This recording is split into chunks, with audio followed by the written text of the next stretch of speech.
चलिए, सबसे पहले आप देख रहे हैं मेरा एक फोटोग्राफ है, मैं पिछले पीपीटी में भी लगाए थे, मैं वहां से अपने रिटायरमेंट आए।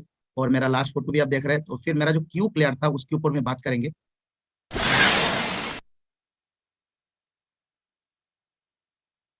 एक सेकंड, सॉरी, थोड़ा सा तब तक चाहूंगा कोई बात करे, मेरा गलत पीपीटी अपलोड होगा, इसको चेंज करता हूँ।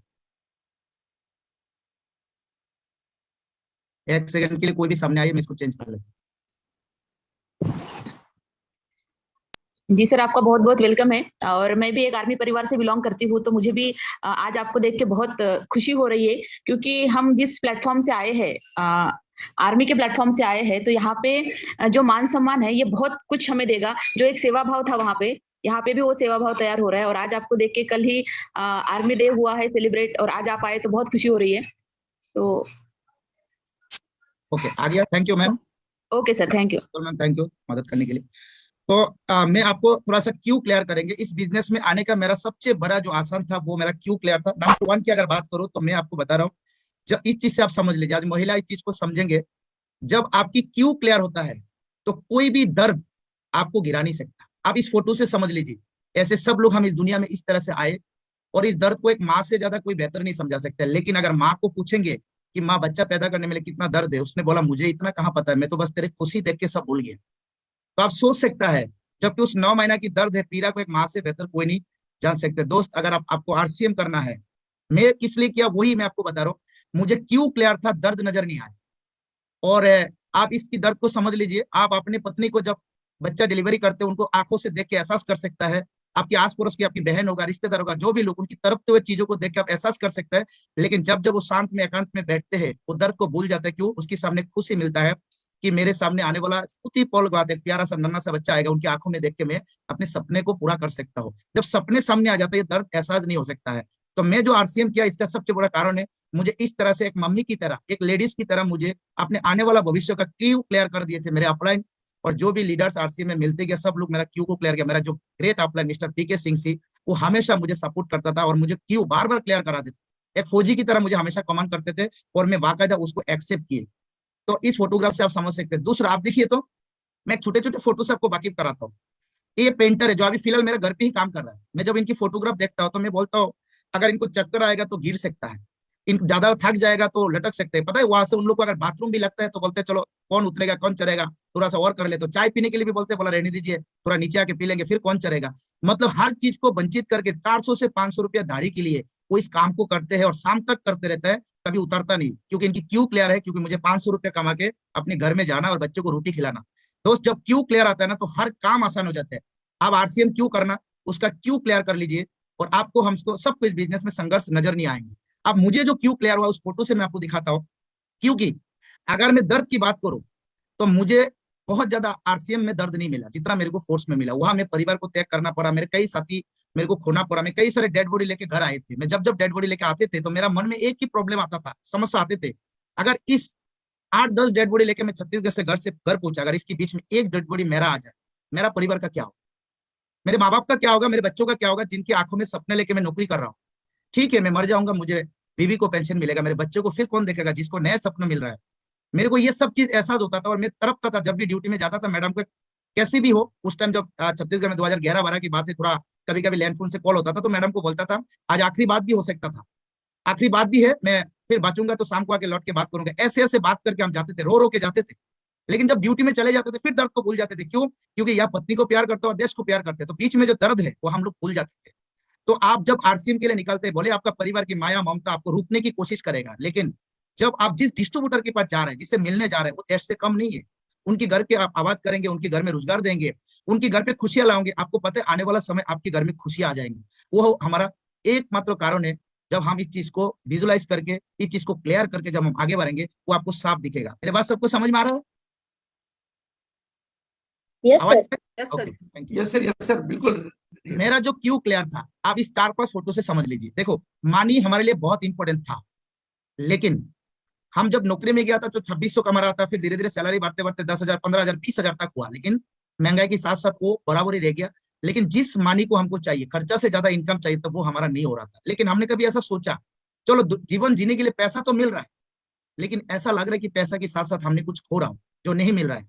और जैसे मुझे आरसीएम परिवार की एंट्री मिला, और जब मैंने बातचीत करने लगा, मेरे अंदर जो चीज क्लियर झलकने लगा, जिसको मेरे को ऐसा लग रहा है कि एक जगह में वो सारे चीज मुझे मिल रहा है, और जिसके लिए हर व्यक्ति को आंख बंद करके करना चाहिए। और मैं आज भी बोलूंगा, जो लोग इस चीजों को आंखों से नहीं देख रहे हैं, वो मेरे ख्याल से अधूरा होकर इस दुनिया में चला गया होगा। आरसीएम में बोले आज मेरा इनकम उतना ज्यादा नहीं, कोई मिलीनियर हो सकता है, कोई अरबों करोड़ कमा सकते हैं, बोले मेरा 1.5 से 2 लाख रुपए 2.5 लाख रुपए इनकम है, और इनकम के साथ साथ मुझे जो चीज साथ में सपोर्ट लेके आगे बढ़ रहे हैं, वही कई लोगों के नसीब में भी नहीं हो रहा है। तो सबसे पहले जो मेरे को मिला वो है स्वास्थ्य। हम लोग जब फौज में था तो हम सुबह की खाना रात को खाता था, रात की खाना सुबह का खाता था। तो धीरे धीरे हमारा नौकरी आगे बढ़ने लगा, तो मेरे को कुछ चीजों में बहुत टेंशन होने लगा कि आज फौजी लोग सबसे ज्यादा बीमार हो रहे हैं। क्यों? क्योंकि दोपहर की खाना वो रात को खा रहा है, सुबह की खाना दोपहर में खा रहा है। इसके अलावा हमारा एक बजट होता है कैंप में, इतना रुपया में ही हमको खाना खिलाना। तो कभी कभी बजट के चक्कर में बहुत कम कीमत की प्रोडक्ट भी कैंप में आते थे।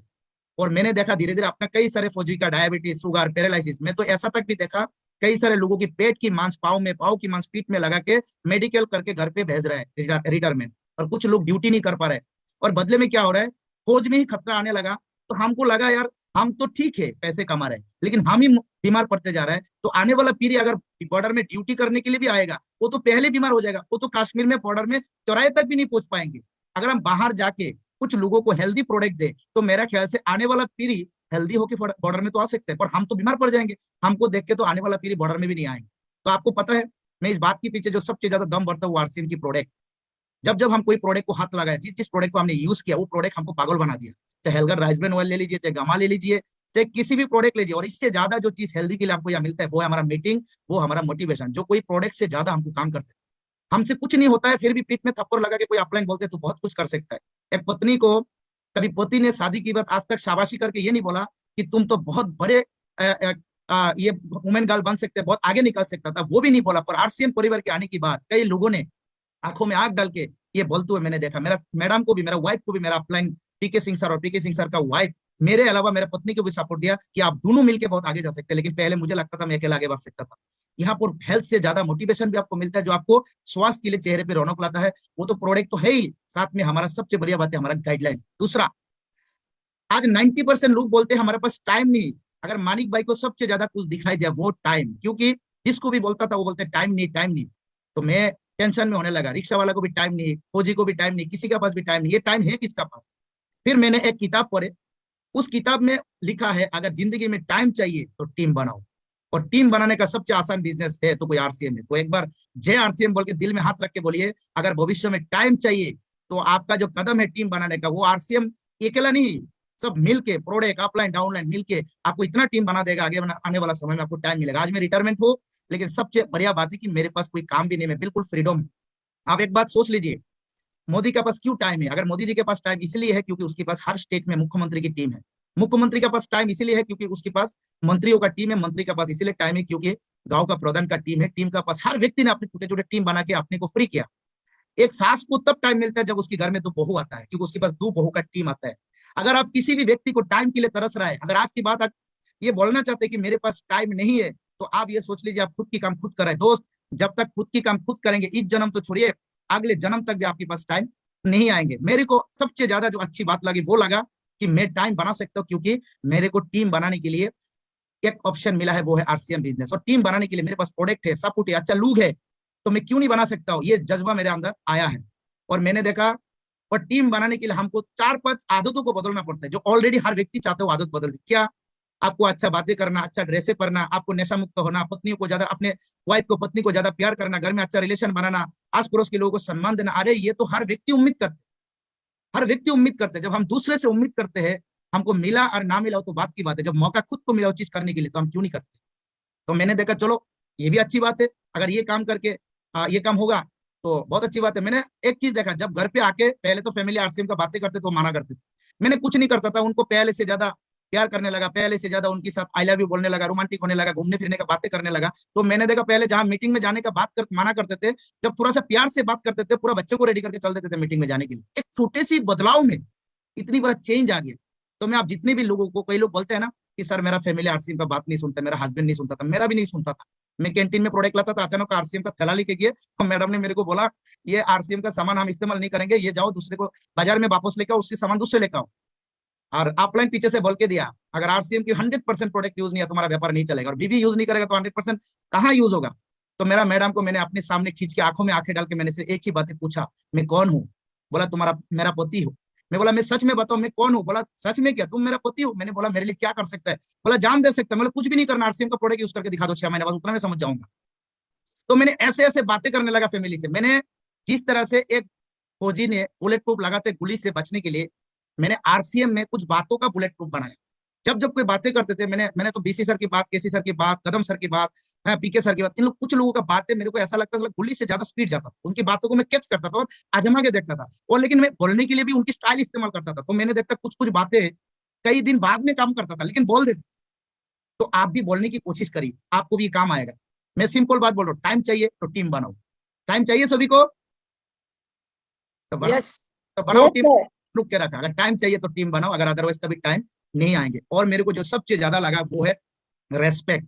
अब ये फोटो को आप देख रहे हैं, मैं एक मुस्लिम समाज के लोग है, बुरा मत मानना, मैं इसीलिए धर्म का नाम लिया। अलग अलग जगह में हिंदू मुसलमान सालों साल भारत में एक धंधा चल रहा है, राजनीति को लेके, अलग अलग चीजों को लेके, जात पात को लेके लोगों को नफरत करने लगते हैं लोग, और जब इलेक्शन आते हैं खूब चलते हैं।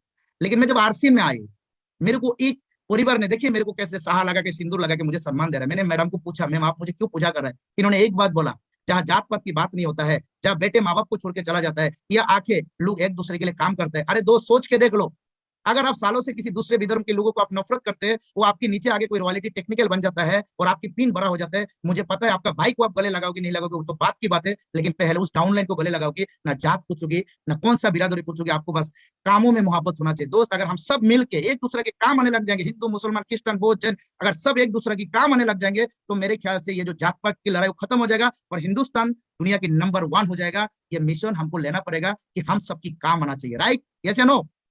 बिल्कुल सर बिल्कुल। सभी देखा लोगों को भाई, जब हॉस्पिटल में पढ़ते हैं ना, जब ब्लड कलेक्शन करता है, मैं आपको एक प्रैक्टिकल बात बताता हूँ, हो सकता है 2 मिनट लगेगा इस बात को बताने के लिए। मेरा एक दोस्त था, सीआरपीएफ में था, वो हमेशा बिस्तर अलग लगाते थे, दूसरे धर्म का, मुची तेली जाति से दूर रहता था। वो पटना में पोस्टिंग हुआ, उसका किडनी का प्रॉब्लम था, उनको ब्लड चाहिए था। उसकी फोटोग्राफ मैंने कई प्रोग्राम में दिखाया था, छत्तीसगढ़ में भी दिखाया था मैंने। तो मुझे भेजा था ब्लड लाने के लिए, मैंने ब्लड उठाया तो उनको पूछा, तिवारी, उनका नाम तिवारी था, आई डोंट तिवारी कहा है मेरे को पता नहीं, लेकिन तिवारी जी सुनते तो नाराज मत होना, प्रैक्टिकल बात है। मैंने तिवारी जी को पूछा, तिवारी जी तुम्हारे लिए ब्लड ब्लड तो मिल गया, लेकिन कौन सा ग्रुप का चाहिए? वो बोला ओ पॉजिटिव। वो तो मिल गया मेरे को, कौन सा जात का चाहिए? तो उसने मेरे को बोला कौन सा जात का मतलब? अरे भाई ओ पॉजिटिव ब्लड हिंदू में भी हो सकते हैं, मुस्लिम में भी हो सकते हैं, क्रिश्चियन में भी हो सकते हैं, कुत्ते में भी हो सकते हैं, किसी में भी हो सकते हैं, तेरे को भी तो अपना जात का चाहिए ना। तो उसने मेरे को बोला नहीं भाई मेरे को सिर्फ ओ पॉजिटिव चाहिए। मैंने ओ पॉजिटिव का ब्लड लेके आके उनके हाथ में दिया। और मेरे, क्योंकि तब मैं आरसीएम में था, बड़ा रोमांटिक रहता था, हमेशा मजाक करते रहता था, ऐसे ऐसे सिचुएशन में और मजाक करता था, क्योंकि पहले भी कई सारे लोगों की मौत देखा, डेड बॉडी उठाया। तो तिवारी जी नया मर रहा है तो उसमें कौन सी बड़ी बात है, वो तो मरना ही था क्योंकि कैंसर हो चुका था। तो फिर उनको मैंने बोला भाई ये ओ पॉजिटिव का ब्लड तो ले ले, लेकिन मेरे को जात का आता पता नहीं मिला, लेकिन डालने की टाइम सोच समझ के डाल लेना। उस दिन लेकिन मन में एक बात का एहसास हुआ दोस्त, वो ब्लड डाले, ठीक भी होके मंदिर में आके पूजा करा था। मैं बोला ये ब्लड किसी भी धर्म का हो, लेकिन आखिर तेरे को जीवन दिया ना, सबसे बड़ी वही बात है। आपके जीवन में क्या इंपॉर्टेंट है, जब मुसीबत में जो भी आपकी काम में आ जाए ना, उससे मोहब्बत करने लग जाओ, बाकी कुछ नहीं है। मैं देखो फौजी आदमी हूं, मेरे बात कोई बुरा मत मानना, मैं एक अलग टाइप का आदमी। अगर मेरे को आज भी कोई पूछता है आप कौन सी जात का, मैं एक ही बात बोलता हूँ, मैं इंडियन हूँ, आपको कौन सा जात का चाहिए? वो फिर आगे कुछ पूछता नहीं। अभी रिसेंटली अगरतला में केसुल का मीटिंग हुआ था, रूबीना में आए थे केसुल का, मेरे को 3 दिन तक मेरे साथ में रहा, तो मेरे को बोला मुझे डाउट है आप कौन है। मैं बोला क्या हो गया? बोला ना आपको हिंदू पता चल रहा है ना मुस्लिम पता चल रहा है, क्या है वो? हम बोला आपको करना क्या? बोला आप बताओ कौन सा जात का। मैं बोला आई एम इंडियन, आपको कौन सा जात का चाहिए? बोला मुझे इंडिया नहीं चाहिए। तो बस आगे बढ़िए, है ना। तो कहने की मतलब हम इस बिजनेस में आने की बाद एक दूसरे को मदद करके आरसीएम के माध्यम से हिंदुस्तान को बहुत आगे तक ले जा सकते हैं। बोले ये आवाज मेरे लिए छोटा है, मेरा काम और कदम बहुत छोटा है, लेकिन हर व्यक्ति अगर इस मिशन को हाथ में ले ले, ये देश कहाँ जाएगा? कभी आंख बंद करके पल भर के लिए सोचिएगा, एक गांधी कहां से कहां तक पहुंचा है, एक नेताजी सुभाष चंद्र बोस कहां तक पहुंचा है। ये जो बीसी सर हमारे बीच में आते हैं, पीके सर हमारे बीच में आते हैं, अरे ये बोले इंसान बन के हमारे बीच में आया, लेकिन जब दुनिया से चले जाएंगे ना, हम रोएंगे, खून के आंसू चले जाएंगे, हम उनको मिलेगा नहीं। हमारे बच्चों को दिखाने के लिए तरसेंगे, मिलेंगे नहीं। यार हम तो किस्मत वाले की जिंदा होकर उनको देख पाए, उनकी बातों को अपने जीवन में शामिल कर लेना चाहिए। जीवन में वो मिल जाएगा जिसकी चीजों को हम देख रहे हैं। जो रेस्पेक्ट है, हम उस लायक नहीं था, हमको कोई रेस्पेक्ट नहीं करता था। हम फौज में छुट्टी का टिकट लेके टॉयलेट की बगल में बैठ के हम अगरतला तक घर में आते थे, इमरजेंसी माँ को बाबा से मिलने के लिए, कोई सीट तक भी नहीं देते थे हम लोगों को। कहने तो बहुत बोलते थे कि एक फौजी आदमी को सैल्यूट करना चाहिए, वो मरने की बात करते, जीती जी कोई नहीं करते। क्योंकि आज भी मैंने देखा जब एयरपोर्ट आया, हमको कोई मिलने के लिए नहीं आया था, लेकिन जब लाशें जाते हैं, डेड बॉडी जाते हैं, तो पूरे लोग सम्मान देने के लिए आते हैं। मुझे ऐसा लगता है कि फौजी को मरने की बात लोगों को खुशी होती है, लेकिन जिंदा रह के आने के बाद अगर मुझे को सबसे ज्यादा कोई सम्मान दिया, वो मुझे आरसीएम के परिवार दिया। आरसीएम की परिवार सिर्फ फौजी नहीं है, आरसीएम की परिवार अंदर से भी एक योद्धा है, एक क्रांति है, कमांडो है। ये जैसे ही बिजनेस में आते लोग बदल जाता है। मेरे ख्याल से आज जो चेहरे पे मुस्कुराहट दिख रहा है, मुस्कुराहट नहीं है, आपका अंदर एक जज्बा है फौजी का। आप बहुत कुछ कर सकते हैं। आप पीठ में हमेशा हाथ रख के अपने आप को बोलिए मैं क्यों नहीं कर सकता हूँ, 4 सवाल लिखिए, आपका रास्ता क्लियर हो जाएगा। हम सब लोग मिलकर कर सकते हैं।